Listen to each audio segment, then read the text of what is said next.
Greetings, everyone. This is Rock Spot Connections. Other song on Mutant Monday. This week we'll be looking at Powers of 10, number 4. So, where we left off in Powers of 10.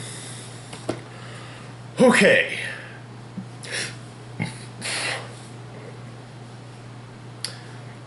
Year 1.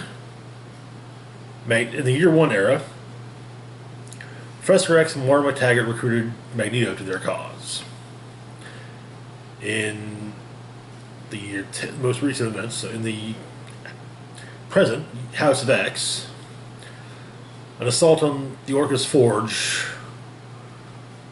was successful, but with heavy losses for the X-Men. In Year 100, turned out to be the end of Moira McTaggart's 9th lifetime. And in Year 1000, the Phalanx are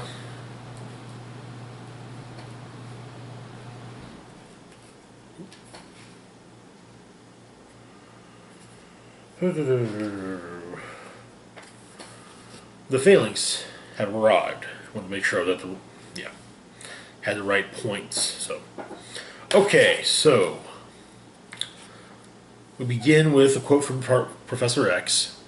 "I fear our needs will far outlast our desires. We have many hard choices ahead of us." Alright. So, Magneto and Xavier. Now, it should be noted, Xavier is now in his hover chair.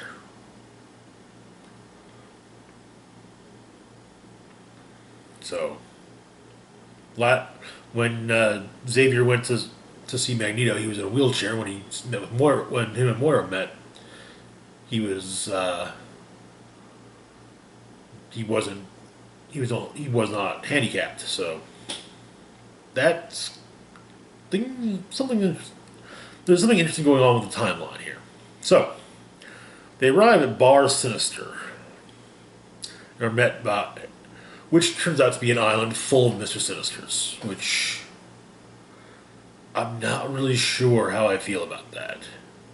Aside from having reading this issue, I want Jonathan Hickman to write a Bar Sinister series, because it was just a joy watching him reading his dialogue for Sinister.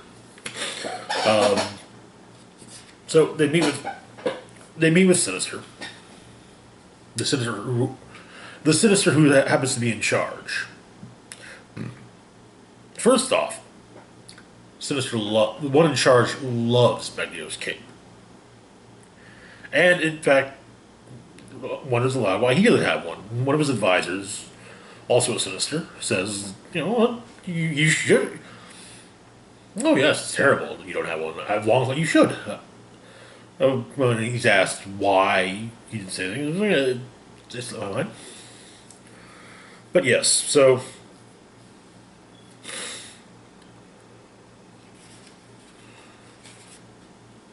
Xavier Magneto gives a brief explanation. However, finishing up by basically saying that the cause of mutantdom is also Sinister's. Though Sinister says that no. He doesn't think so, because he's played around with introducing the mutant gene into his superior genetic structure, and he didn't like the results. And he then gets shot in the head by another Mr. Sinister. In fact, the one we recognize with, the cape-ish, the weird cape-ish thing on him. I think of a cape as being a solid thing. This is strap. So, you know what? Yeah, there. See?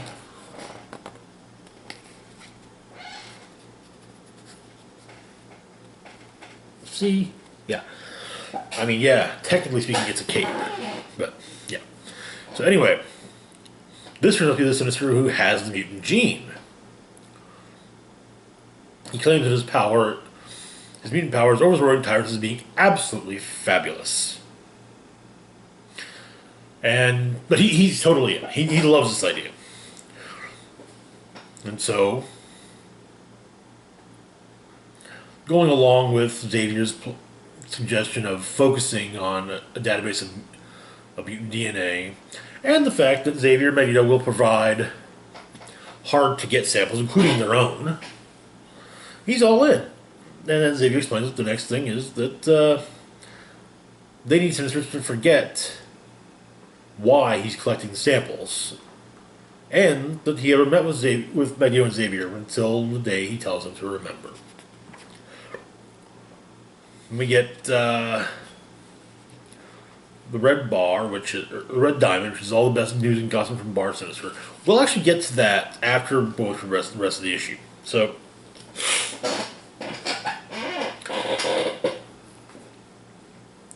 next up, we've got months ago with now.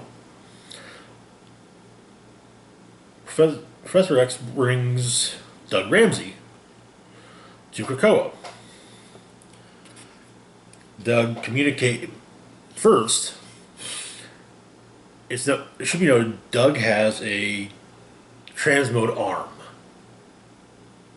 His right arm is similar to his.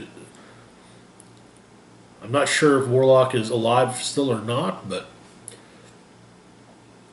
his arm looks to be made of Warlock. And when he touches some of the fauna on Krakoa, he passes along transmode virus. Anyway, so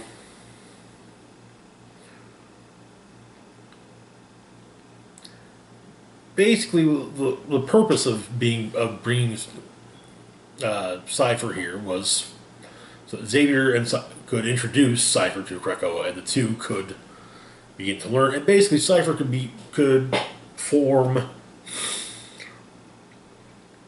become kind of a. So Cypher could potentially come up with a means of translating between Krakoa and others. And so we also get Krakoa's somewhat of an origin story.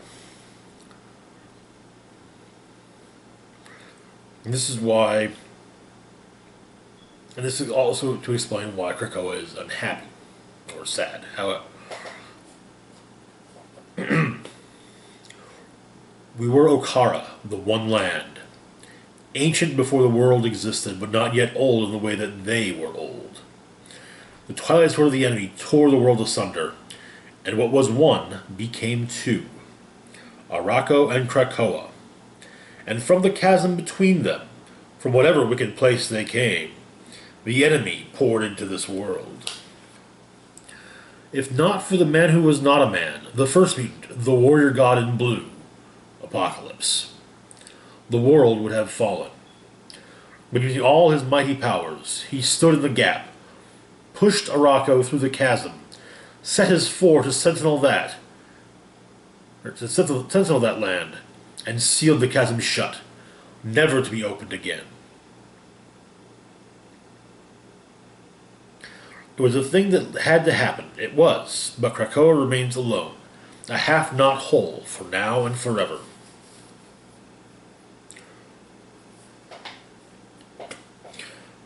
So that was interesting. Anyway, so Xavier passes along his idea to Doug and asks Doug to stick around on Krakoa on his own for a while. But he informs Xavier informs him of his plans, and Doug tells him it would probably take months, maybe a year if he's bad at it. Basically forming a language.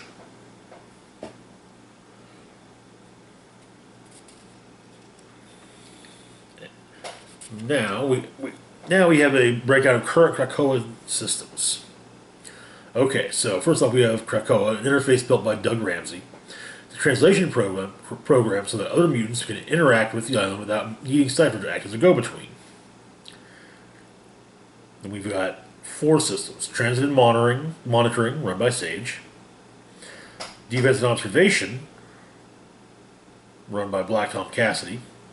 Secondary External Systems, run by Trinary. Overwatch Data Analysis, run by Beast. And then there's a note at the bottom.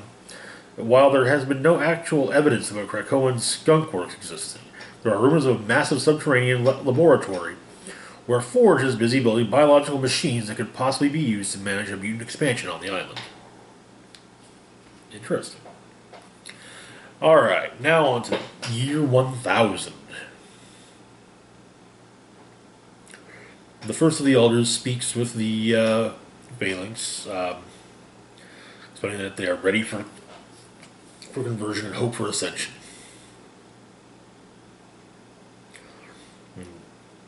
When the Phalanx just says, "Yeah, we don't care about hope. Will you ascend?" And the elder says, "Gotta try." As their union suggesting or existing just beyond their reach is something they cannot tolerate. So the Phalanx absorbs a drone that basically had a copy of the Elder's consciousness in it.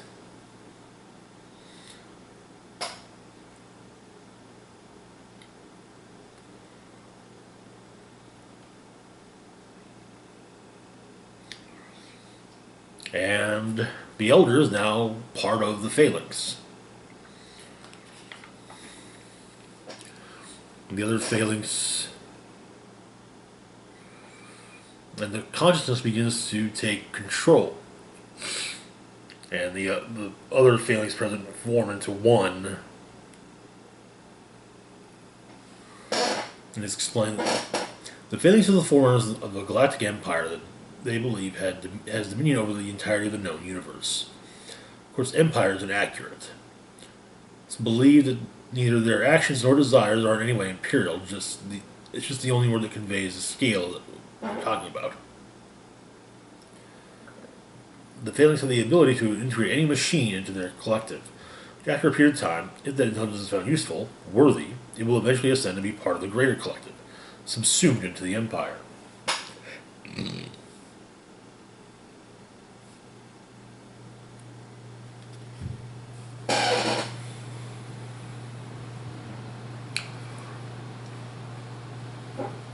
However, that doesn't work with biological entities.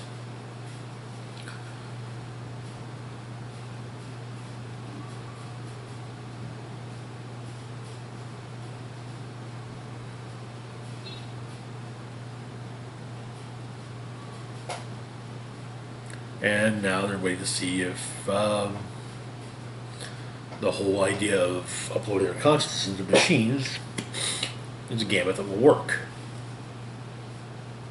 We end on another quote from Xavier. "I'm not afraid of what I've done, but I do fear what it will one day cost." Okay, so first off, some theorizing. At this point, I think what we're seeing in year one are from different timelines, or it's not from the same timeline as House of X. It was alluded to the possibility of an 11th lifetime from Warren McTaggart was alluded to in going through her past.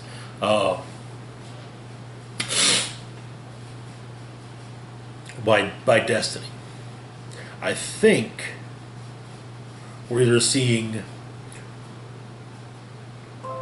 how things began in that 11th timeline, which is to come, and which will be explored fully after House of X and Powers of 10 end. Or we're just getting some very disjointed points, and year one is a very loose term. given that during year one we've seen Xavier go from walking to in a wheelchair to now in possession of a hover chair. Now, the Red Diamond. So, the Red Diamond is organized one with a handful of listing off, explaining 10 different sinister secrets, and then revealing 2. So let's begin with the sinister secrets. Number 1. He's trying to pretend that no one noticed he was wearing red shoes. But this truly sinister isn't fooling anyone. Okay, I honestly have no idea what that implies. I looked for evidence of a Sinister in the various shots in Bar Sinister wearing red shoes, but I couldn't find anything definitive. Number 2. And speaking of fashion, the Whisper Network has turned into a roar regarding the return of this trend-setting mutant who is cut down in his prime. Will someone please tell all these mutants to stop wearing human clothes and join the stampede across their island full of flowers for the flower that's the fullest? Okay, again, I'm not sure who they're referencing here. I've been trying to think of trend-setting mutants, but no one really comes to mind. Number 3. Years ago, a deceased red-headed pretender made a pact with the devil. When she passed on, most believed that any secrets she had went with her to the grave. Won't everyone be surprised when they find out not only is this not true, but she left behind a whole lot more than secrets. Madeline Pryor, the deal with the devil being the events of Inferno and afterward, and postscripts.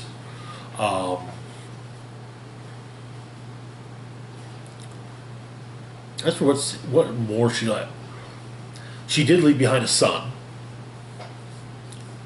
who has since grew into a man in the future and came back to the present. Anyways, moving on. Number 4. While every Sinister has been busy wondering how they might be affected by current events, almost no one noticed what washed ashore. A word of advice to all things Sinister. Don't embrace the revelry, or there won't be anything for you to celebrate. Number 5. He's the best there is at what he does. She's married with a kid. The husband knows exactly what's going on, but who is he to point the finger? He's up to much the same and more. Maybe this is just the new normal on the mutant island. Obviously, Wolverine. I have to wonder if this is an allusion to his ongoing non-relationship with Jean. Not to mention, Scott and his dalliance during the Grant Morrison era with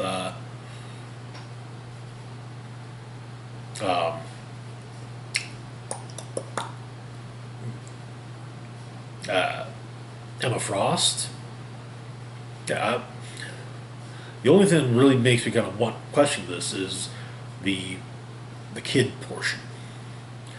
Well, yes, Jean was married and considered herself to be mother of both Rachel and Nathan. They weren't. She didn't. Rachel and Nathan were both adults at that time, so it's a little. Yeah.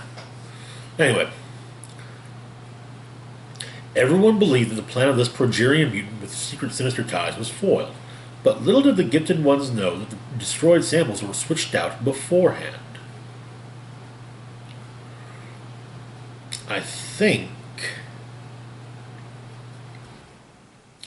that has to do with Dark Beast and the recent Uncanny run. Next up, number 7. 2 brothers jumped out of a plane, and for the longest time, until he was discovered, many wondered if there was a third. If we told you there were more, would you believe me? Probably not. Now, okay, this is directly about the Summers family. Alex and Alex, Havoc, and Scott, Cyclops, thrown out, jumped out of a plane, raised in orphanages, or went out to an orphanage. Alex got adopted off. The orphanage was run secretly run by Sinister, and then Xavier came along and got Scott. Anyway, there was an issue of X-Men in the '90s where Scott encountered Mr. Sinister. Sinister told him that he has the best interests of Scott and his brothers in mind. And it was one of those things that caught people. Like, what, brothers? I mean, we know about Alex, but surely Sinister realizes that Cable isn't Cyclops' brother. And so rumors began swirling about the mysterious third Summers brother. Writer Fabian Nicieza, who wrote that scene in X-Men, intended for the character Adam X, the Extreme. It was the '90s, okay. The intent was that Adam X would turn out to be Scott and Alex's half Shi'ar, half brother. Because their dad's a space pirate in Shi'ar territory. Who's to say he didn't end up at, some Shi'ar, in some,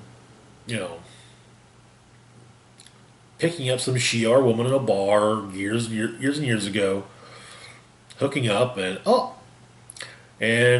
leaving the next day after knocking her up unknowingly. However, so that was the intention, but that never came to fruition. Then there was a long-standing rumor that Gambit was the third Summers brother, due to the fact that Sinister had an obvious interest in Gambit. So, okay, now we've got two possibilities. And then, yeah, I know. In the miniseries X-Men Deadly Genesis, we were introduced to Vulcan, Gabriel Summers, and it was revealed that, Alex and Scott's mother was pregnant when their plane was captured by the Shi'ar. And she was killed, and the baby was then ripped from her womb and had its aging accelerated a bit and became a slave, but managed to escape and made it to Earth, where Gabriel would become a student of Moira McTaggart. He would then lead her team of X-Men to Krakoa to rescue the original 5 X-Men, and they would fail and seemingly all die in the process. However, it turns out that and Xavier would then wipe everyone's memories of Moira's team. So, now we have 3 Summers brothers. Okay, alright. And in fact, the cover X-Men #1, it's coming out next month, clearly shows, there's Gabriel, so yeah. So, reading this though, is it possible that Gambit or Adam X is going to be revealed to actually be a Summers as well? We shall see. Anyway, number 8. For years, this fittest of all mutant has routinely surrounded himself with a particular numbered entourage. These hangers-on stick around for a while until they are eventually replaced with newer, more exciting members. What most people don't know is that if the original members returned, these pretenders would be dropped so fast their heads would spin. Obviously, we're talking about Apocalypse and his horsemen. And the the first horsemen from who were or there's it's either the first horseman or the last horseman. They were mentioned in Rick Remender's run on Uncanny X-Force a few years back. I think they also, if I remember correctly, they would also end up playing a part in Uncanny Avengers, also written by Remender. Moving on. Number 9. They say the kids are all right, but all is not right in paradise. This couple has been apart so long, friends are expecting that when they see each other again, fireworks are going to ensue. Is the universe ready? Judging by how unprepared everyone was for what's happened so far, we kind of doubt it.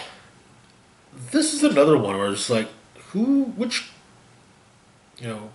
to think of estranged couples or pairings where it's like, yeah, they should totally be a couple, but they're not for some reason. And I honestly could not think of anyone we're talking about. Finally, number 10. Which brainwashed mutant Sinister was replaced long before a certain bald somebody knew and has been in on the game for almost as long as the game has been played? Shh.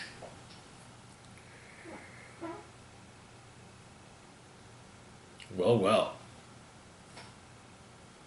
Could we be referring to the fact that this mutant Sinister is a red herring and will be one all along?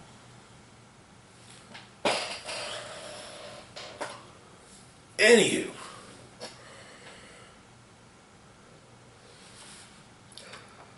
it also should be noted in during Charles and Doug's visit down to Krakoa, it should be noted that Xavier is dressed much the same way as Mamudri Cassandra Nova was dressed in E for Extinction by Grant Morrison when she went to visit the Master Mold, which would then create the Sentinels that destroy Genosha. So, anyway, back to the Red Diamond. There are two secrets revealed. The first one. Certain people are wondering where the tyrant-dispelling Sinister got his mutant gene. And while that isn't really an interesting story, whom the DNA originally belonged to is John Proudstar, Thunderbird, the first X-Man to die in action. Then the other secret revealed. We don't hear this word spoken often, but when we do, it's best to pay attention, because when you square that circle, what took a long time to build can come crumbling down rather quickly. Inferno. Okay. So, some theories. Like I said, back to theorizing. Year one, we're seeing in a multitude of timelines, including the potential the 11th timeline. Maybe Cassandra Nova's still lurking around in Xavier's brain.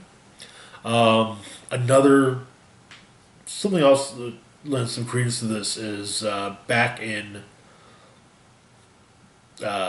going through the various lifetimes of Moira McTaggart,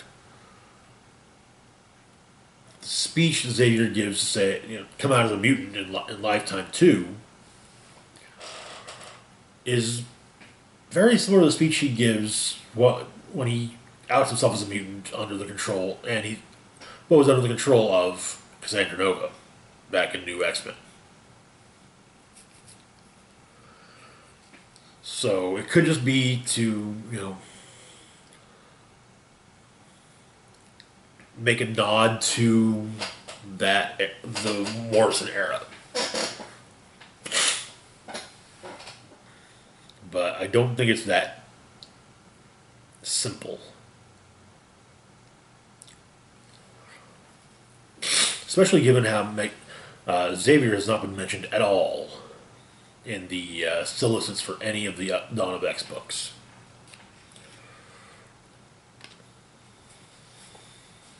Then there's this whole past with Krakoa and Apocalypse. That's very interesting.